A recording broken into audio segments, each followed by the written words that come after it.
I'm 81 years old, and I need to tell you something that's going to sound impossible until it happens to you. I blinked, and 60 years disappeared. I don't mean that as a metaphor. I mean, I genuinely cannot account for where the time went. One moment, I was 23, standing in my first apartment, thinking I had all the time in the world. The next moment, I'm here, looking at my hands, covered in age spots, wondering where that young man went. And if you're watching this, you probably think you're different. You probably think you feel time passing. You don't. Not yet. Not the way I'm about to explain. Stay with me, because what I'm going to share took me 8 decades to understand, and you don't have that long to figure it out on your own. Let me take you back to 1966.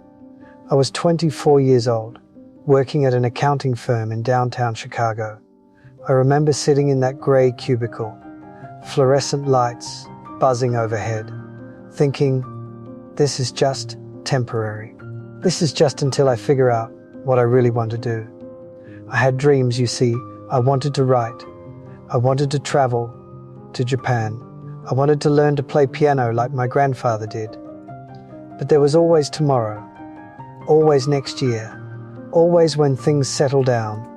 I told myself I'd start writing after I got the promotion, then after I got married, then after we bought the house, then after the kids were in school, then after they graduated. The goalpost kept moving, and I kept letting it move. I remember my 30th birthday. My wife Sarah made a chocolate cake, and my daughter Emma, she was 4 then, tried to help blow out the candles.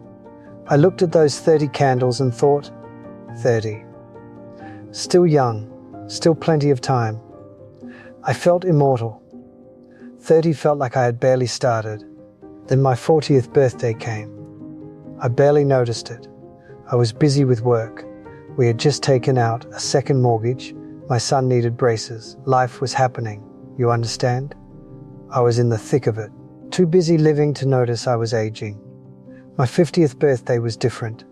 I looked in the mirror that morning and saw grey hair. Real grey hair, not just a few strands. And I felt this flutter of anxiety. A whisper in the back of my mind, you're halfway done. But I pushed it away. 50 is the new 40, right? That's what everyone said. I still had time. For my 60th birthday, Sarah threw me a surprise party. All my colleagues came. My kids, now adults with their own lives, flew in from different states. Everyone kept saying, you look great for 60. And I did feel pretty good, healthy, active. But that night, after everyone left, I sat in my study surrounded by birthday cards, and I realized something that made my stomach drop. I hadn't written that book. I'd never been to Japan. The piano in our living room, the one I bought 15 years earlier, promising myself I'd finally learn, had a layer of dust on it. I had plans for all these things. I really did. They were on my someday list. But somehow, someday never came. 60 turned to 65, then 70. Each birthday arrived faster than the last, like a train accelerating downhill. 75, 78, 80. And now, 81. The moment that changed everything happened 8 months ago. I was sitting in a hospital waiting room. Sarah had fallen and broken her hip. She's 79 now, and her bones are fragile. As I sat there, watching the clock on the wall, I started counting.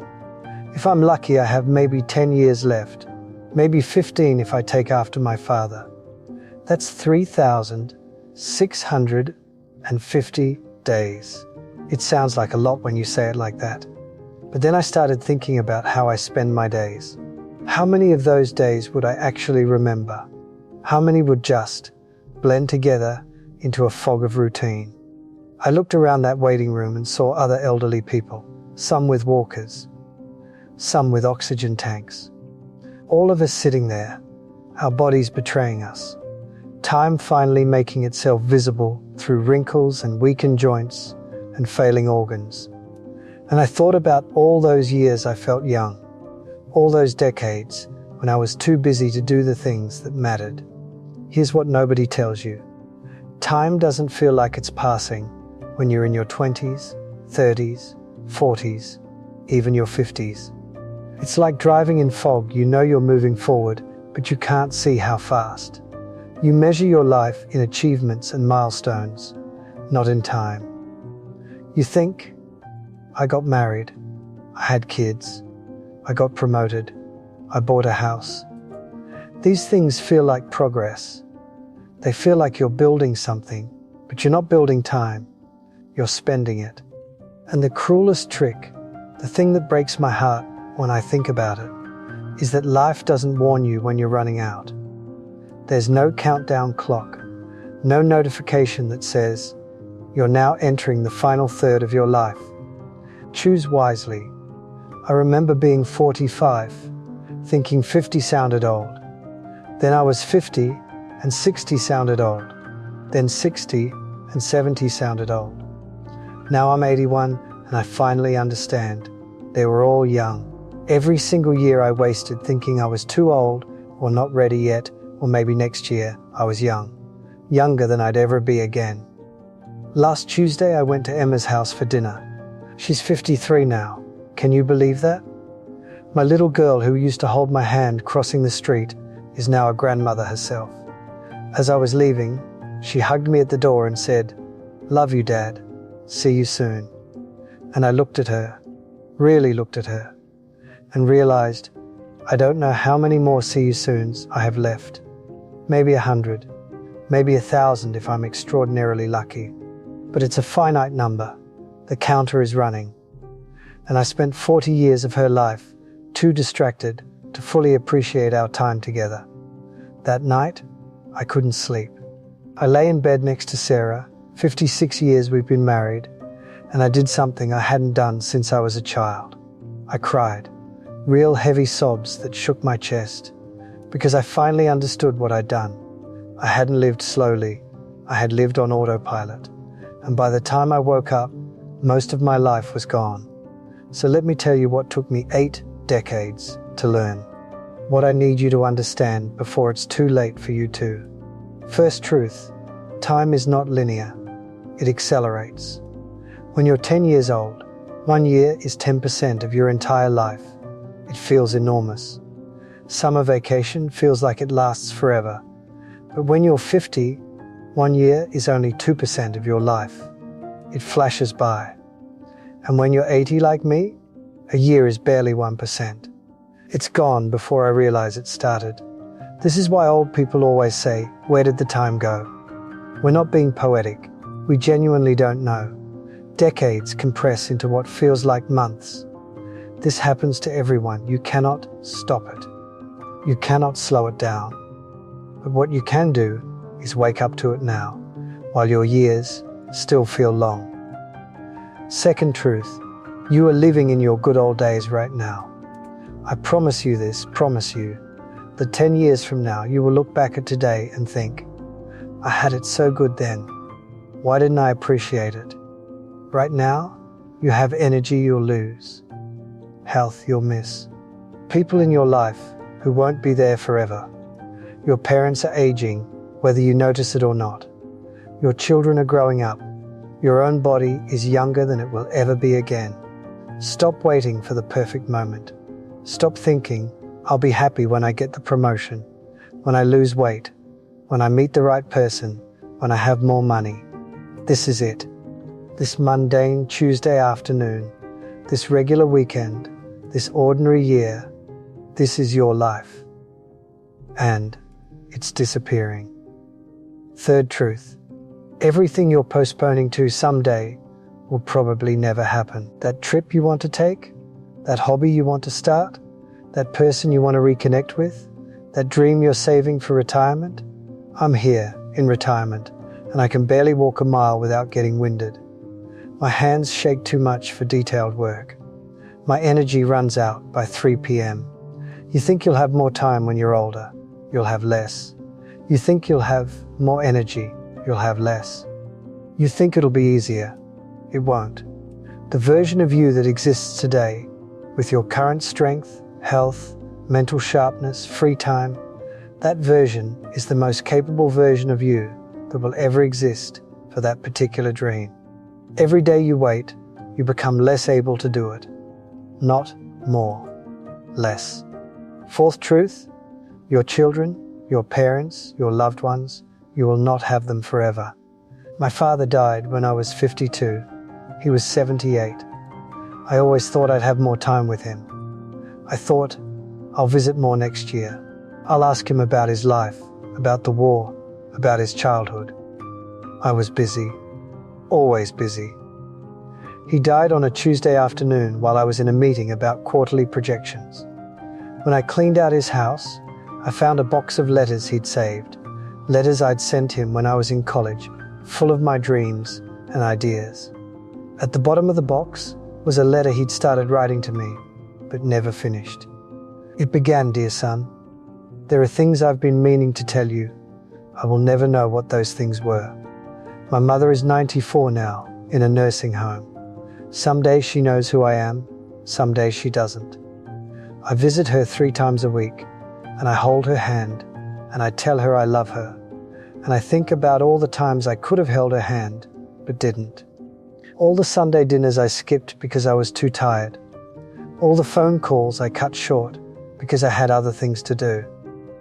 Calculate how many times you have left to see your parents. If you see them once a week and they live another 15 years, that's 780 times. It sounds like a lot. It's not. That number is fixed. Every visit you skip, every call you cut short, you're not getting that back. Fifth truth, accomplishments fade. Relationships remain. I spent 45 years climbing the corporate ladder. I became a senior partner. I had a corner office with a view of the lake. I made good money. I got awards. And you know what? I can barely remember most of it. The meetings blur together. The projects I stressed over are forgotten. The office I was so proud of belongs to someone else now. But I remember the night Sarah and I stayed up until dawn talking when we first met. I remember teaching Emma to ride a bike. I remember my son's laugh when I'd chase him around the yard. I remember Sunday mornings making pancakes. I remember the small, ordinary moments that I was too distracted to fully appreciate. Your career will end. Your body will fail. Your achievements will be forgotten. But the love you gave, the time you spent with people who mattered, the way you made others feel, that echoes forward. That's what survives you.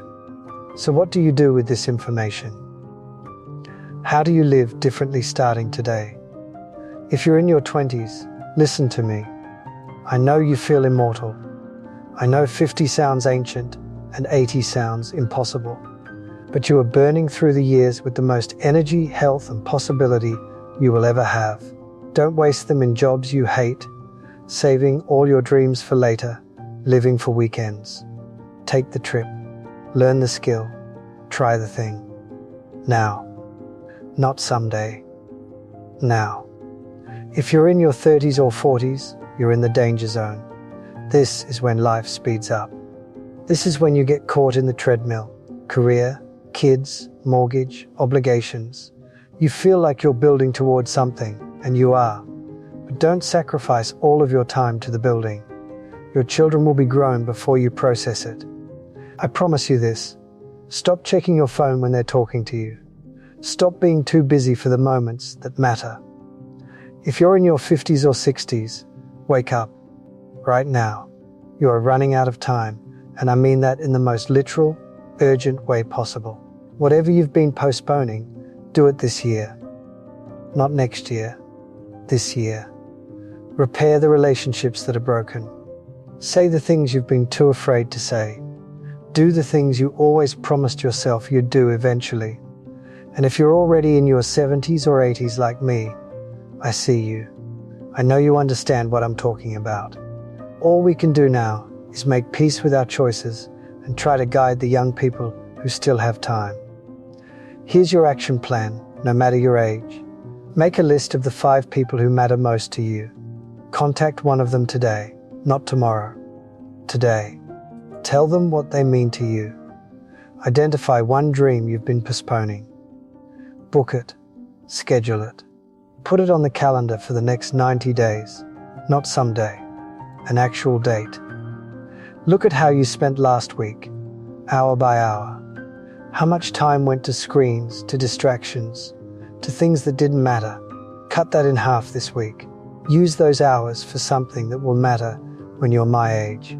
Start saying no to obligations that drain you and yes to experiences that fill you.